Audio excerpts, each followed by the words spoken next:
Hey guys, welcome back to Baker Health Talks. I'm your co-host Mo. In today's episode, we had the pleasure of interviewing Dr. Brian Legg again. In today's episode, he's going to give us some great insight about divorce, toxic work relationships, your in-laws, and politics. Stay tuned. We're here with a good friend and a great colleague, and he oversees all the mental health that we provide for our Baker Health members. So every New Jersey location, and in the next 2 to 3 months, all the New York locations will have mental health on site, right? And in New Jersey, the past year through this relationship, the amount we've been able to help, I cannot tell you how many, Mo, today, how many times we hear, were you there for that one kid today about, there's a 2-year waiting list. We can't get into Yes. anybody to help us Yeah. today, right? Mhm. And they find out we have mental health on site with highly qualified therapists, thanks to you, Dr. Legg. Has been like a life, literally a lifesaver for many members, and a quality of life improver for thousands. And it's incredible. I mean, it's nice when I can catch a strep throat and ear infection, but it's really incredible when we can say, listen, I know your family's going through a traumatic event, and Jimmy, who's 11, all of a sudden he's suffering, his grades are slipped, he doesn't want to play football, or the mom had a kid and she's having postpartum depression. And we have an extension of Baker Health with quality and service right there. And so this is a relationship that I'm so grateful for. And then on a personal level, Dr. Legg, he's a great clinician, but he's actually a tremendous guy, great friend, very sweet, very knowledgeable, has built a great business too. And so we're very proud of the partnership. And he's back now. What is it, the fourth time, maybe? Third or fourth time, right? That we're... Talking to Brian? No, this is the I second. think Second time. Not the third? Second. All right. But I wanted this time, I remember the last conversation, I guess the only conversation I remember was we were taking a lot of questions. Mhm. And what I wanted to do is go a little deeper and cut into like unique but not uncommon contexts and situations. I was thinking about this conversation, and I want to kind of give, it's probably going to be less people, but the ones that can relate to some of the questions are going to really be able to come away with something. And so I wanted to kind of go through the things in preparation for this conversation that I think are more unique, right? For instance, in the past, we talked about, hey, I have anxiety. What do I do? Okay, these are the things you could do: breathing exercises, talk to a therapist. Hey, I have depression. Okay, you have to go back to the source. And I think that was very useful. And people can reference, our first talk is up. It exists somewhere or no? I don't think so. Okay, I so could double check. maybe we have to do the high level. But Yeah. today, I just want to make sure that we can cover specific contexts that are not uncommon. And so I just want to jump into it. Can we talk about, and I'm just going to be a little bit all over the map, but I think Sure. by the end of the convo, we'll cover a lot. Can you talk a little bit about family going through divorce? And if you don't mind, Brian, from both partners' from the partners' perspective, and then the impact on kids if they have it. What's the best way to go about it? I know there's going to be age stipulation stuff, Sure. but general rules of thumb on the do's and don'ts from your experience. Sure. First, thanks for having me. I really appreciate being a part of these talks, whether it's on camera, off camera. Always stimulating, always getting something else out of it. So, divorce is one of those topics that, you hear the cliche, right? 50% of marriages end in divorce. Yeah. And it is an unfortunate reality for a lot of people. Divorce isn't the issue, right? It's how the divorce comes about. I know many couples, families that are together, that it's a very problematic situation. Right. And the house is a part of the chaos, and the house is a part of some of the damage that's being done both to partners and to kids. So divorce a lot of times is a solution to a problem. Right. It's not the problem, it's the answer. Now, sometimes you try to come up with a better answer than that because it's a kind of a finality, it's a final answer, but it's a solution to a problem. So before you even get close to divorce, there's problems that exist. In terms of the viewpoint, there's usually a catalyst, right? You usually have the person who's asking for the divorce, and then you have the recipient, the one who doesn't necessarily have to be blindsided, but the one who necessarily, maybe doesn't want it as much or is working more towards reconciliation, things along those lines. So the one thing to remember is that there is no one pathway regardless. There is no, let's tell the kids now, let's not tell the kids now. Let's tell them everything. Let's not tell them everything. I hear this a lot to where it's the kids don't know that there's problems. We don't fight in front of them. Kids are probably more intuitive than adults are in terms of reading body language, 100%. Yeah. feeling the air, feeling the tenseness, right? We all know when we've been somewhere where we don't want to be, or somebody doesn't like us, or we just had a fight.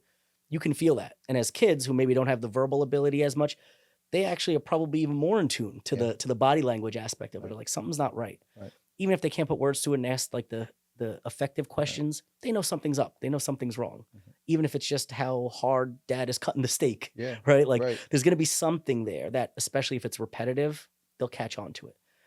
And then unfortunately what you have is you have the assumptions and filling in the blank. Oh no, what did I do? Mhm. Why is dad mad at me? Yeah. Why is mom mad at me? So the idea of not communicating is rarely the answer, if at all. Right. How you communicate and what you share, that does depend age group wise, depending developmentally where they are. Typically before that 7-ish age range, you want to use different lingo, in terms of maybe like 2 houses, if you're talking about splitting up, like Yeah. multiple places to have fun. You'll have Yeah. 2 different playrooms. Like we just want to give you more space to hang out. Yeah. And once they get closer to that preteen age, they've heard things from their friends. They've seen things on TV where parents get separated and some of the negative stigmas to that. So you might want to be a little bit more open and upfront with them with what's going on. The biggest key is they're either going to feel it because of the tension in the air, because of the conflict that's there, even if they are always sleeping when you're arguing, Right. or they're just assuming and filling in the blanks with what they think is going Right. on. Neither is a really good solution. So being as open about it as you can be, and how hard it is during a divorce to show a joint or a united front because you're very divided at this point. Yeah. That's probably the most important thing to do. So you want to avoid kind of counterbalancing or counteracting what one partner says, right? You never want to kind of game plan in front of the child. Right. Oh, you're sleeping with me tonight. No, you're going to sleep in dad's room. No, you're going to sleep. Right. Anytime there's any division or decisiveness, they're going to think that they might be contributing or a part of it in some way. So you really want to maybe come up with a game plan with what are the actual problems that need to be solved. Great. They could stay with me on the weekend. They could sleep here in this house on the weekday, and have it be a united front as much as possible in front of them so that it's a joint decision. This is what's best for them, what's best for the family. As they get into the teenage years, you could be a little bit more direct. Either way, you never want to pin one parent as the bad guy over the other, which again is, I'm sure, extremely hard during this emotional time while you're viewing your ex-partner as the problem. It's really about what the issue is for the child and how they best are going to respond to it. What that's like tremendous advice. I mean, from even the notion that divorce is a solution to a problem rather than the problem itself. And when you give that perspective, I think it's a fresh way to think of things, because it segues my next piece, meaning there's a lot of guilt when parents have divorce because of the impact on the kid. Yeah.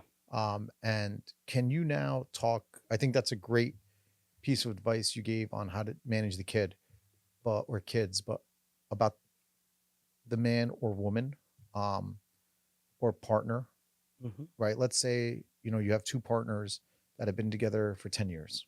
I mean, once you're with someone, that's a part of your life. It's like losing an arm, right?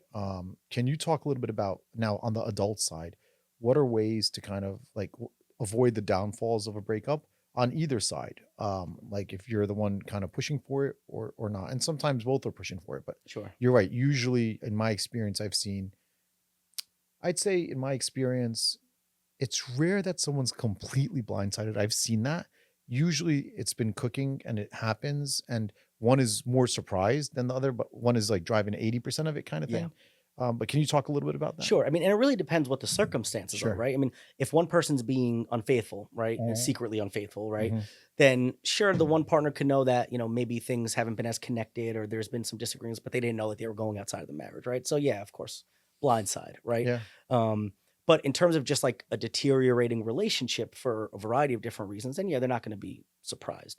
The biggest key is going to be what kind of stigma we have around divorce, right? How we react to most things in life is based on what we've seen, heard, and experienced ourselves, Right. especially something as as definitive as divorce, it's a dirty word in a lot of households. We see it culturally as well, right? There's like sometimes like you just don't get divorced. Yeah. You know, that no matter what, you don't get divorced.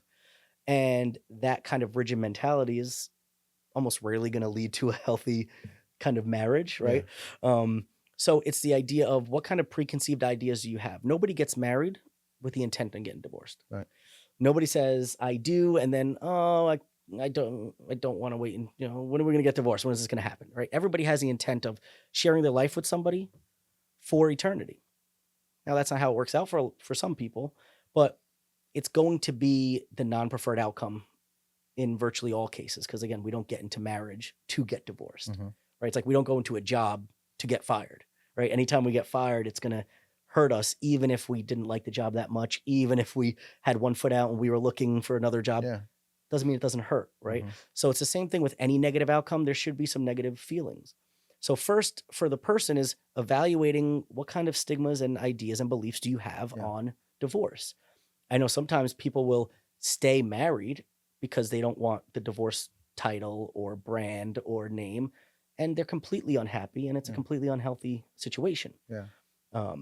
Other time, they won't even contemplate divorce. They would just rather say separation, or they would rather just lead completely different lives because they don't want, you know, kind of that stigma, because you know, generationally, sometimes it carries that weight. So always keeping in check of what kind of preconceived ideas you have of that. And is that going to help you to like a healthier marriage, healthier perspective, or is it pigeonholing you into not being able to adapt to whatever the actual circumstance is? Right. So you see sometimes people staying in a marriage where they're being cheated on repeatedly. They're being abused. They're being repeatedly not treated well, but in their mind, I can't get divorced. Right. And a healthy separated couple is always better than an unhealthy together couple, especially for kids. A separated household that's healthy is 100 times better than an unhealthy together household. That makes a lot of sense. Let me ask you a related kind of question, maybe a little bit outside the purview. I think you're listening to you talk about how divorce is often a solution, right? For the people in the marriage or the kids, makes a lot of sense.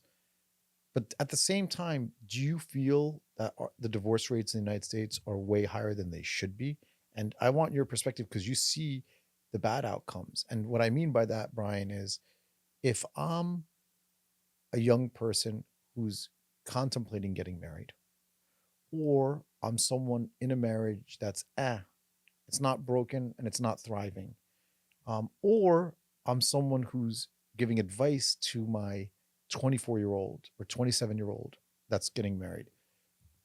I understand what you're saying, that we should, once, you know, a broken marriage needs to be, you know, ended because it has a lot I get that. And we shouldn't be, once you're at that point, people often make the mistakes of holding on to something that is going to make their life worse than better by letting it go. I get that. But let's just take 3-4 steps back. I don't think that means that we shouldn't say, wait, we have a very high divorce rate, and there's a lot of kind of things that can be done differently to prevent that. Because yes, when you get to a bad place, divorce is helpful, but you don't want to get to a bad place. And like you said, when people get married, they don't have that intention. So something went wrong.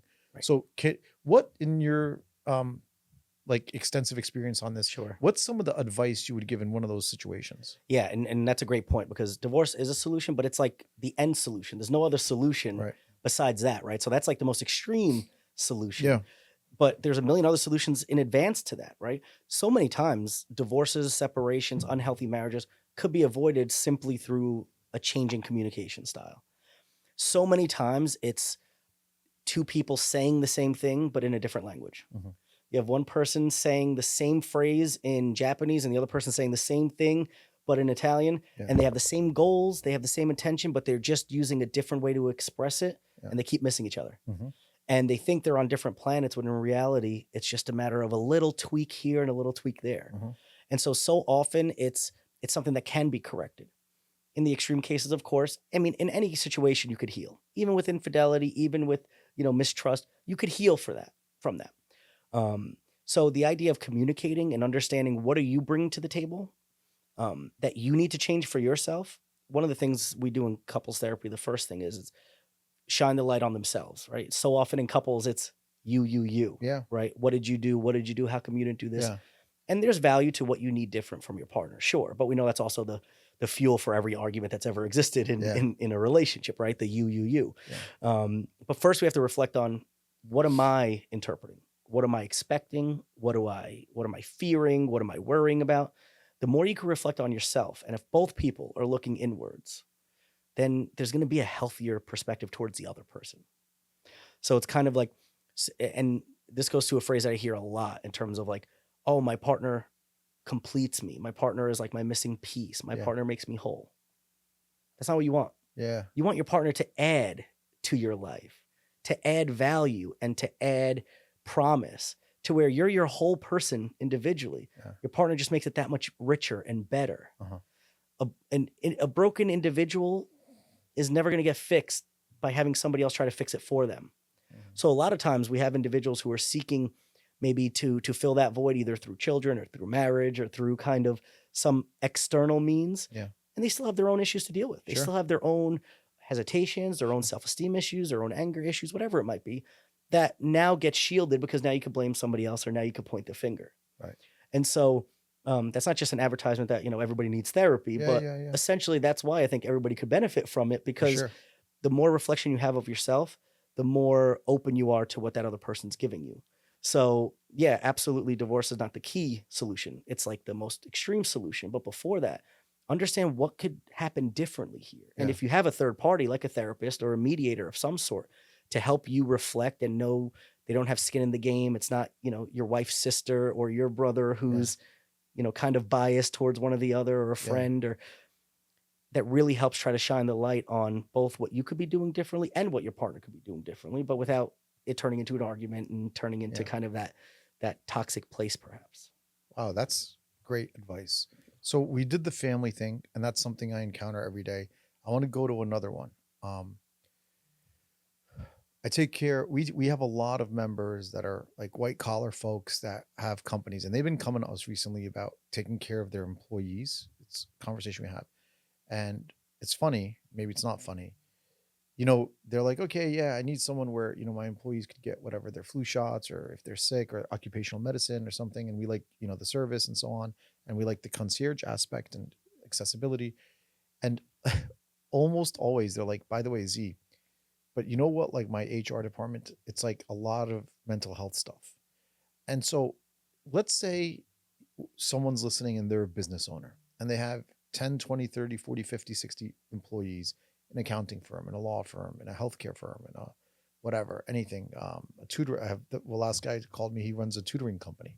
He was a tutor. And now he's scaled he has like a lot of tutors, and they tutor kids, and they're big. And he actually has a lot of young employees. Another one is actually they do home health aides and for seniors and so on. If you're a business owner and you care about your employees, should you have like quarterly mental health retreats, or should you just have direct access? Or so that's on the clinical side, but also what are some healthy habits a business owner can imbue to maintain a high standard of mental hygiene and health for their employees on a day-to-day basis? So I'm the wrong guy to ask because my employees all hate me. No, I'm kidding. I mean, there's a couple different questions there, right? I mean, in terms of the type of work that it is, the more strenuous, the more intense, right? The more emotionally draining the work is, the more of a need of an outlet, right? So the more you require mentally of your employees to be present, to be sharp, to engage with people at a certain high level scale, the more they're going to need some sort of downtime or outlet. And I certainly feel like probably all employers could do better with that, including myself, right? The key is making sure that they feel understood and heard. It can be as simple as stocking the refrigerator with water. It could be as maybe more intricate as organizing a retreat somewhere, right? But the idea of making sure that they're being heard, you'd mentioned the idea of HR. A lot of times that's the maybe only place where employees might feel safe to express what they feel without fear of retaliation, right? Without feeling like they're going to be judged, or they're going to be treated differently, not just by a boss, but maybe by other coworkers or who. So they might feel like there's a little bit more of a circle of trust with HR than anybody else. It's like their mini therapist. But we know that that's not what it is, Yeah. right? And so the idea of, from a business owner's perspective, we want to try to create an environment as much as possible where there's humility, right? Mhm.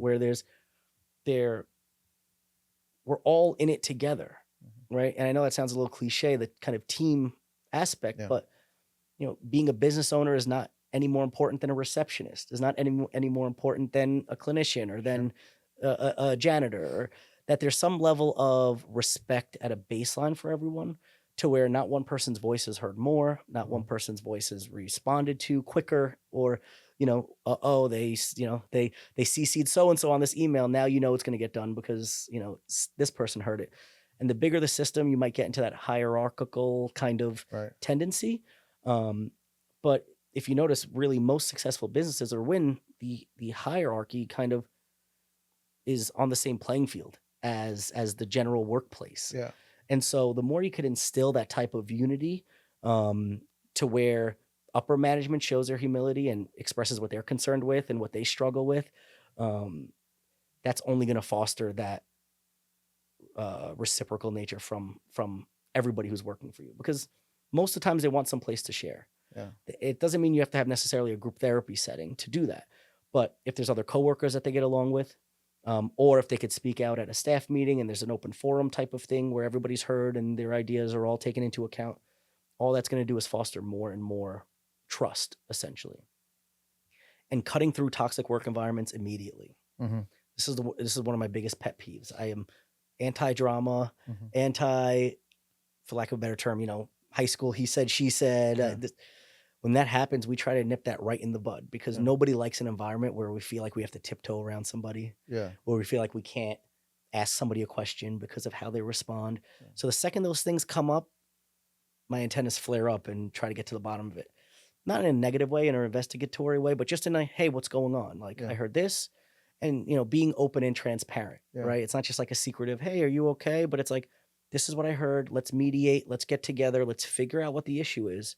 If it's something that can't be resolved, then we'll have to take different steps. Yeah. But trying to come to some sort of a quick response to anything that might be creating that kind of more toxic work environment that goes on a lot. I'm sure people who are listening are saying, like, yes, that's my work environment. Yeah. It's been happening for decades. The more you could cut through it and address it immediately, that's what gains the respect of employees too, right? That, like, we didn't let this fly, or we didn't let this be okay, that this person talked to me this way, and address it, deal with it, and everybody will feel safer emotionally as a result of that. So that's extremely useful. So that's where in the professional realm. So the first part of the conversation, we're talking about family dynamics, going through a stressful event like divorce. Now we're talking about professional dynamics. And you just covered, I think, the boss's perspective. And that's great. And for what it's worth, my leadership style, whatever certain people may think of it, the only people I care about is the people that I'm responsible for. So if someone works with me, their opinion of how me or Iad lead is everything. Like if someone ever comes to Mo and they're like, hey, you're close to Z, tell him this, that, like my heart would drop. Like, but by the same seriousness I take that with is the same unseriousness I take anybody else's opinion with.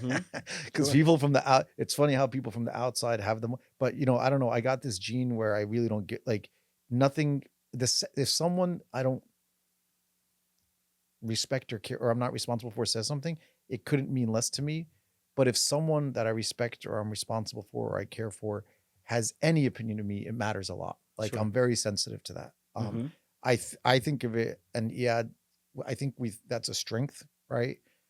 Because I think a lot of leaders get caught in the middle, which is no man's land, right? Like someone's sister who like once saw this or that has an opinion, or somebody, whatever, and even worse, they undervalue their team, right? They might get an award for this, or the business might be doing well financially, and they look at that as a metric of how they're doing as leaders.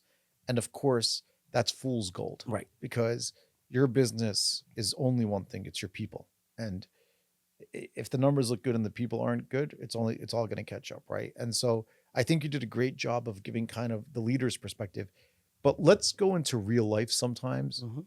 Let's say I'm a teacher and I'm part of like a public school system, and the principal's like detached and whatever. It just doesn't have that culture. And I'm there. I'm a teacher, and I can't. It is what it is.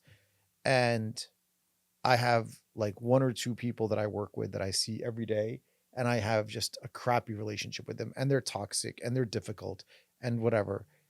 If you're stuck in that situation, can you talk about like the average person's plight on how to deal with toxic folks in their work environment? What are some practical tips? Absolutely. So the biggest thing is compartmentalizing, right? Meaning that yes, ideally work will be giving us that type of joy, the whole cliche, if you love what you do, you never work a day in your life, right? Yeah. That thing. Yeah. So the idea is that, work will be giving us this joy and this energy that it's something we've always aspired to do and we're great at it and everybody loves us. Mhm.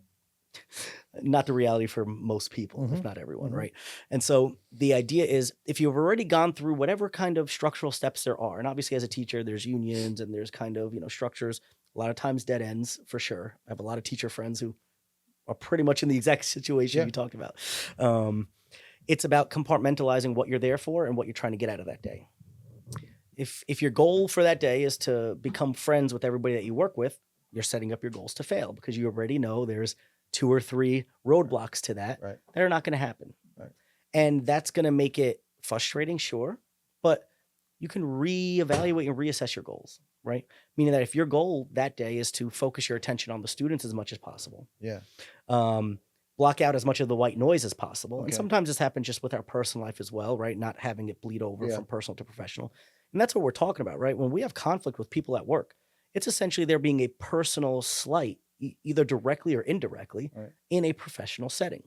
Sometimes individuals don't have that professional version of themselves to where they know how to regulate as much. They Yeah. know what not to say. They know, how to be more appropriate in settings. Sometimes there's no filter, and we might know some of them ourselves, right? The person will say the thing they shouldn't or act in a way, or so it only becomes a problem when you have that personal overlap, that it's a personal attack on you. If you viewed it as a business work oriented problem, you wouldn't care as much. It doesn't mean you wouldn't care at all. You would care. You'd be bothered by it. But the deeper cuts are the things that tap into your personal vulnerabilities, Right. your personal struggles.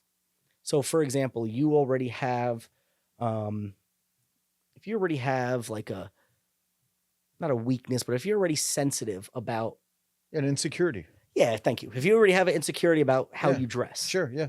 and that coworker is the one who always makes a comment about what you're wearing, Yeah. that's going to hurt you deeper Sure. than if you felt like you had the best fly fashion sense in the world. Right. Right? You would kind of just brush that comment off and call them an idiot, Yeah. and it won't attach to you. So it only attaches to you if it's attaching to a personal insecurity that you already Yeah. have there, Yeah. right? And so if you're able to put up a little bit of those compartmentalizations of like Yeah. this is work, this is really why I'm here. Ideally, I'd love to be 100% happy with everybody, but I know I'll have troublesome students. I know I'll have troublesome employees. I know I'll have troublesome traffic getting here every once in a while. But here's what it doesn't have to be. That will help you get through each kind of day and kind of cutting it down. This isn't about your life there forever. Right. This is about how are you going to get through today? How are you going to get to the weekend? How are you going to get to the summer? Right. That's not the worst thing in the world, especially if you're able to like redirect to, here's what I have to do today. I have so much on my plate. I have a lot of tests to grade. I have a lot of things to do.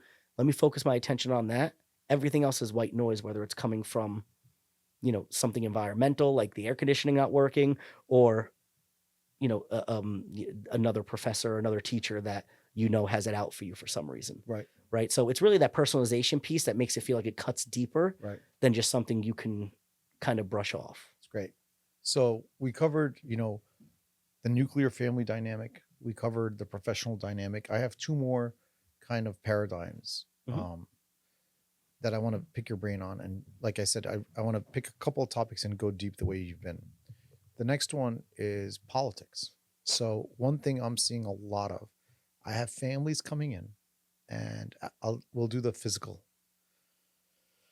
You get through the physical, and this really never happened before. Now this is happening. We're done. Parents, this happens all the time. The parents are like, all right, can the kids step out? I need to talk to Dr. Baker for a minute alone. But usually those topics used to be divorce or academic performance or whatever. Now, 1 out of 5 times, they are, hey, Dr. Baker, my kid is asking me questions about, like, is it true that if Donald Trump is going to be president, then they might kick us out of the country if it's like whatever, or is it true that, like, is it true that if it's Joe Biden, there's the tone in politics has become so wild and ubiquitous that now, like, 12-year-olds, 13-year-olds are being affected by it, and they're actually internal because they'll hear, like, okay, I'm gonna do this or that, or an interpretation. And I've never actually been asked those questions by parents before. So for that typical family that's home and the topic comes up, and now we're in like the heat of the season, right? Debates, politics, and it used to be more civil, or maybe it didn't. Maybe I'm just being naive. But how does a family at the dinner table talk about what's happening politically in a way that they can be honest, but also kind of considerate of the mental health of their 10-year-old, 13-year-old, 16-year-old? When the word politics used to come up, I would be like, okay, see you later. I'm Yeah, out of here. yeah. Right. Just because personally, there was never anything to, probably similar to the 10-year-old you're talking about Yeah. that was too triggering in either way. Yeah, I'd yeah. have some views I'd hear Yeah. from my parents, Yeah, yeah. but it was like, okay, great, whatever, Yeah. like, but the last decade, especially, right? Yeah. It seemed like it's tapped into a completely different world. I don't know if it's just kind of on par with the amount of information we have at our fingertips that Yeah, 10-year-olds right. have now that they never did, right? Yeah. Or because of the extremeness of what's happening. Anything in an extreme form is going to gravitate towards people Yeah. it wouldn't normally gravitate towards, right? Just like a heat wave of 120 degrees, right, will gravitate towards people who don't usually care about the weather, Yeah. right? So I think it's a little bit of that as well. But that's always been one of those topics, right? It's like you might hear the cliche. It's like, we don't talk about politics at the dinner table, right? Like one of those old Politics school and approaches. religion. Yeah. That's it. Politics and religion. We don't talk about those Yeah. two things because, it's been usually the two most divisive kind of situations. And religion falls into the same category when there's wars on religion, like what's happening now as well, to where it's going to be more triggering and stimulating. And me personally, I've been more triggered recently than I ever have been. Yeah. And so the idea of, well, what do you do about these topics, right? How do you encourage them? How do you talk about them? What do you say? What don't you say? It's not a bad thing for young kids to be informed. It's not a bad thing for people to know things. However, there is some things that as a child, we don't have the capacity to fully grasp and understand, right? There's a reason why there's, old school parental guidance ratings on TV that now obviously don't count as much because we have iPads and we can watch pretty much whatever we want. But there's also regulations and parent controls and things like that to where it's not being overprotective necessarily, but information also has to be communicated in a way that that age can absorb.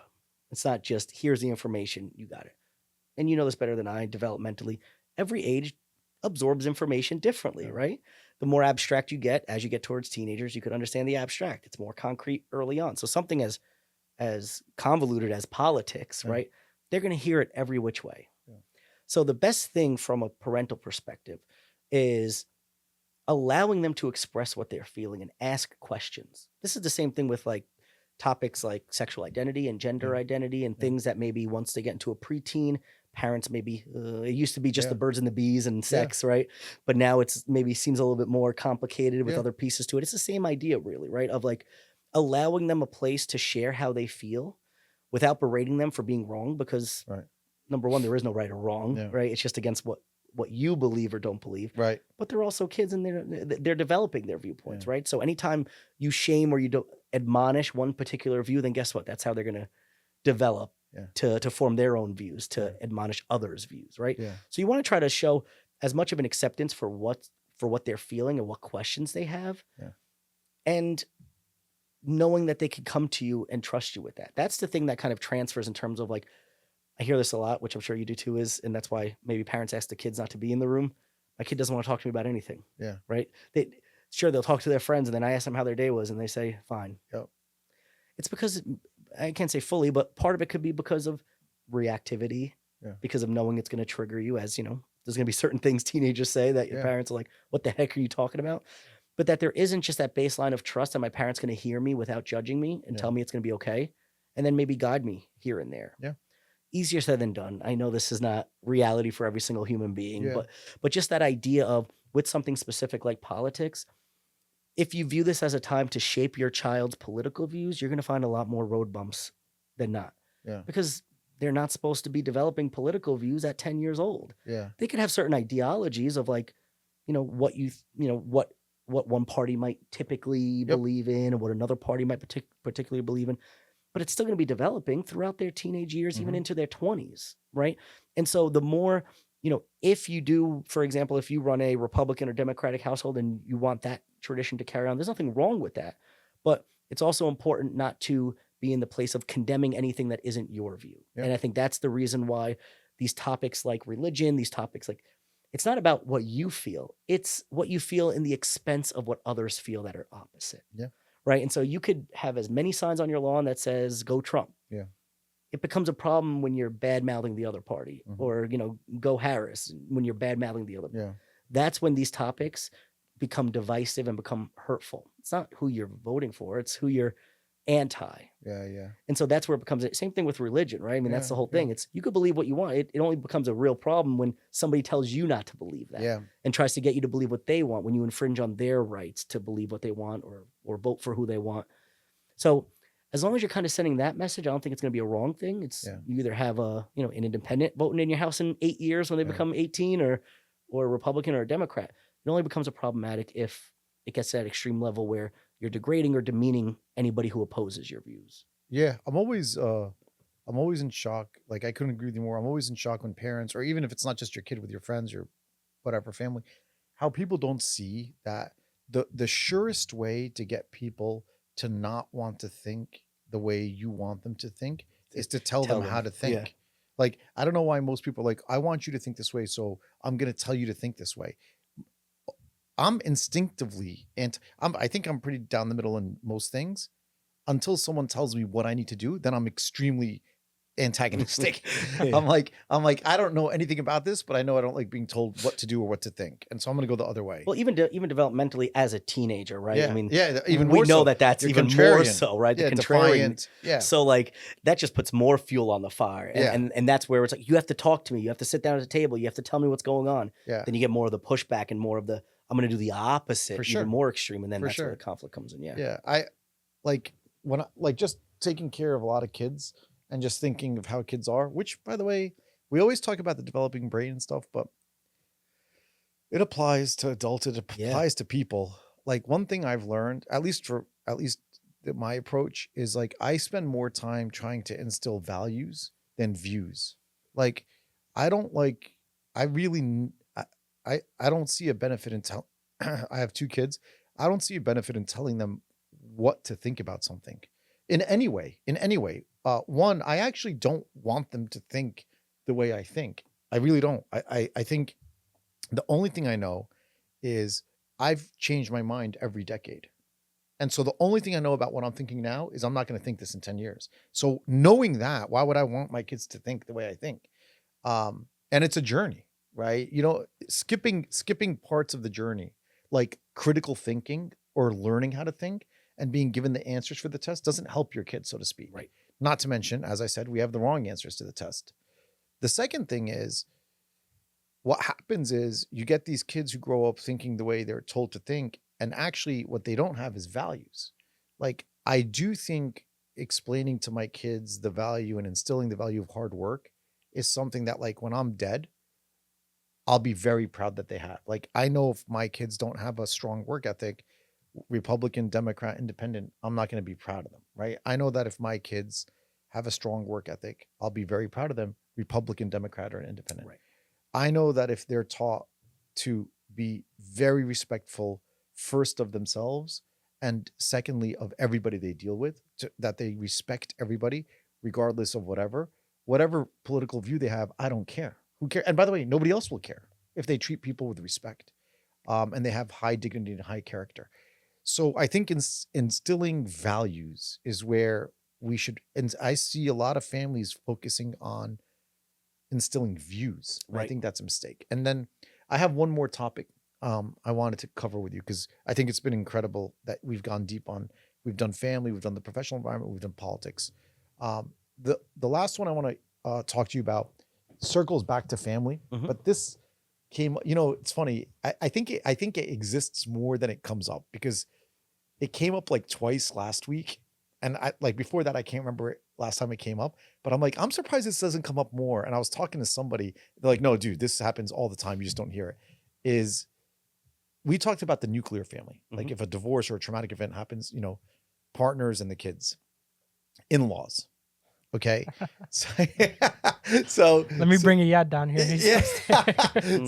So here's my thing, right? Here's my thing.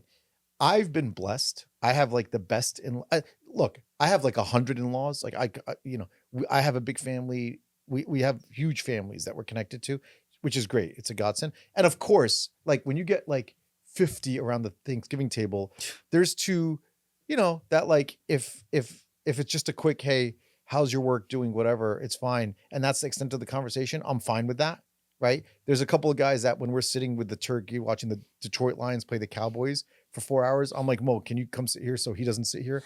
There's a couple of those guys, but 98% of the in-laws, I couldn't be happier with. Turkeys beware around Thanksgiving here. He's got a lot of turkeys to feed 50 people around Oh, dude, the Baker household. It's crazy, right? It's crazy. Like, but 98% of them we're happy to have, right? Yeah. So I had two different. One was a friend who I take care of their kids, and one was like a member, and it's a more formal relationship. And the details don't matter here, but basically, one of them was a classic. The mother-in-law lives down the street and is like up there, constantly, and that's the mother-in-law on the father's side. Not that it matters. And the mom literally was like, Z, I don't know. It's not funny anymore. Like it's really disrupting everything. And it's funny. She said her husband, the son, like also can't stand it, but can't do anything about it. And it's like, whatever, like old Italian family kind of thing. And then the second one was someone in their family, also the husband's sister, young, passed. She got I think she had an autoimmune disorder, died at a young age, and they had kids, and on the other side in like Washington State, and like for whatever reason they're contemplating moving because their kids are young, those kids are like in high school there, and they want to come and support the father's husband or whatever, or brother-in-law. And basically, it struck me, in-laws can have like sometimes no effect. That the couple lives alone in Seattle and whatever, but a lot of times in-laws have a very disproportionate impact on the family, for better or worse. And I don't want to skip all the good things like free babysitting. Go pick up the kids from like they have a huge impact, but a lot of times they can screw things up. Can you just give some advice through your experience, practical, healthy advice where you can maintain your sanity dealing with in-laws? Just to be clear, I have great in-laws, so no complaints from my end. This is all hypotheticals. Yeah. But no. So there's a couple different things as a result here. What we're talking about is boundary setting, essentially, right? And the reason why boundary setting is so difficult with in-laws is because they were there first in their eyes. They know your wife better, or they know the husband better. Yeah. They developed them. They were siblings. Yeah. They have a birthright to them in their eyes in some way, right? Sure. So they might know them or feel like they know them or have a right to their time or to whatever it is more than you, who just came in out of nowhere. Yeah. Now, that's not necessarily the conscious thought, right? But typically that's what we're talking about is boundaries, kind of like, feeling like I was already there. Yeah. I was here. This is what it was. A lot of times it has to do with dealing with change and accepting change. But how you deal with it is so unique. So typically, whichever side of the family we're talking about, it really depends on, is your partner on your side or is your partner not seeing the issue here, right? So if your wife's family is overly intrusive, right, comes over all the time, does your wife think it's a problem? Or is it just you that thinks it's a problem? So are you feeling like you're fighting both the in-laws and your wife? Or is it a joint problem, but we just don't know how to address grandma, or we just don't know how to address mom and tell her, call before you come over? What's happening on the inside the house, front-wise, right? Because that's where it all starts from, right? It's a problem that's causing problems in the marriage. So are you guys united, or is there divisiveness between the two of you? Does one person think they should be able to come over anytime, and the other person says, no way? Or are you on the same page, and it's just a matter of who's going to tell who or how to say it two very different situations, right?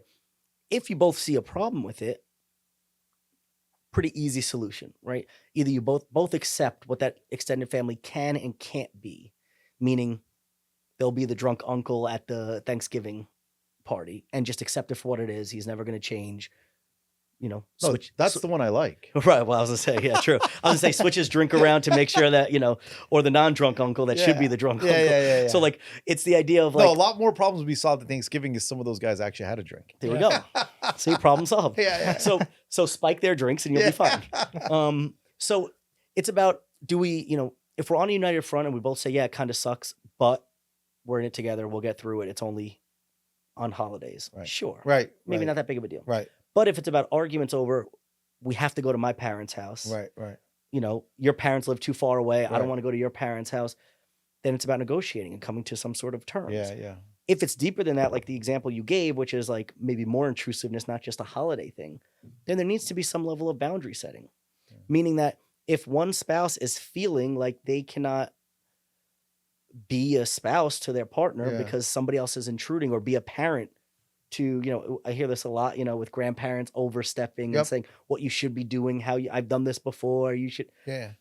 It's about what kind of front are you posing? Yeah. Are you a united front, or is this something that like you guys do not agree on? And if you don't agree on that, that's fine, but you have to find some level of agreement. Yeah. Meaning there needs to be some level of acceptance of what one person's willing to accept, and then what one person's willing to give up on. Right. That like, okay, maybe she can come over once a week, but if it's any more than that, she has to call in advance. Right. And you have to be able to communicate that to the parent. Right. It's not about how they feel. As long as you're doing it respectfully, as long as you're not shutting them out, what you have to do is express what you need. Hear them out and find out maybe what their issue is with it or what they need. But ultimately, if it's affecting your marriage, then there needs to be a defense of your marriage in some way. Yeah. And ideally, the best way to do it is jointly. But we know sometimes it could be, one family versus the other in that type of way, to where it needs to be recognized as a joint problem. It isn't just so-and-so's problem. So a lot of times when there's issues in a marriage, it's like, well, that's your problem. I'm fine with it. Right. A marriage, our problems are together. If it's Right. breaking our marriage up, if I don't want to sleep next to you because you're bothering me, or if I don't want to eat dinner with you, that's a us issue. Yeah. Something's going on that we can communicate through. Right. And if it's a matter of setting boundaries, then that's something that can be done not in an aggressive way or in a harmful way, but just in a, hey, this is what we really need from you. We really appreciate you. We love you. We like when you come over, but we really need to know in advance when you're coming.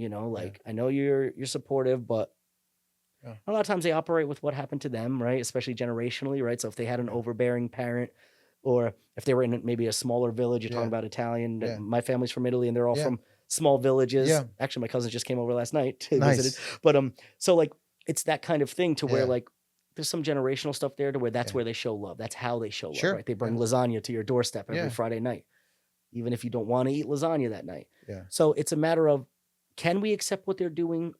Is what they're doing divisive? Yeah. And are we on the same front? Because there's a part of it where it's like, maybe this is how they show love. Maybe we just have to accept that. We're not going to change them. We can't change my 70-year-old father or mother. Well, yeah. Let me just accept that they're going to ask the same question a million times, and, make sure that you leave with food whether you want it or not, right? Like, not get angry about it, not blame. But then this is too much. I'm okay with accepting some of this and just kind of like saying it comes with the territory and kind of like unitedly joining with it. And then there's some things that I'm not okay with. I'm not okay with them giving my kids this food when I know they're allergic to it. Like, like that's extreme. But like that idea of there could be boundaries that you set while being a little bit more accepting of who they are, what they are. It could be a little bit of both. It could be a little bit of a mix. The bottom line is that only happens through communication. That only happens through like talking with your spouse of what you think is a problem, what you think isn't working, and trying to figure out a solution together. Not like your mom's crazy, fix her. Right. I don't want her over here anymore. Right. No, it's your mother too. Yeah. Whether you like it or not, it's your mother too. Yeah. Right. So it's like, what's going on with her? How do we help her? This is becoming really problematic. What can we do? Using the we's and the us and the ours rather than the you, her, it, that just makes it feel less contentious and less of something that's divisive. If that makes sense. Yeah. I was, when these conversations came up, I was like a little taken back. Like I hit the jackpot with my mother-in-law. I mean, Mo knows her. She's literally like, a dream. And I hit the jackpot with my wife's family. And so, Well, and your wife too. well, my wife's family. And then like, my brother and his people are great, like excellent Sarah and all them. And then like when they said that, it was funny. I didn't tell you this. So when I was listening, it was like Monday and Tuesday or something. I started to reflect. I was like, I just show up to Iyad's house like any midnight on Tuesday. I'm like, I can't sleep. Coming through Sundays is a pop off with like whoever comes through, whatever. I'm like, I hope it doesn't bother Sarah. I asked her the other day. And what did she say? She said she loves Sundays. She's got it. Yeah. Of course, my mind is like, how can you not? Yeah. She's having the same conversation on another podcast about you. You had no idea. For sure. Yeah. I think we did what we wanted to do. I wanted to get 4 contexts. This was amazing. I think we got like anybody who has a work issue, has a family issue, has an in-law issue, or doesn't know how to talk about politics. I think this discussion, you gave them incredible tools. So cool. This was awesome. Yeah, this has to be a regular thing with Brian. Yeah. Like, I appreciate it's it. Like just almost unbelievable. monthly. You're the best, man. You really are. Man, I appreciate it. I love talking about this stuff. Thanks.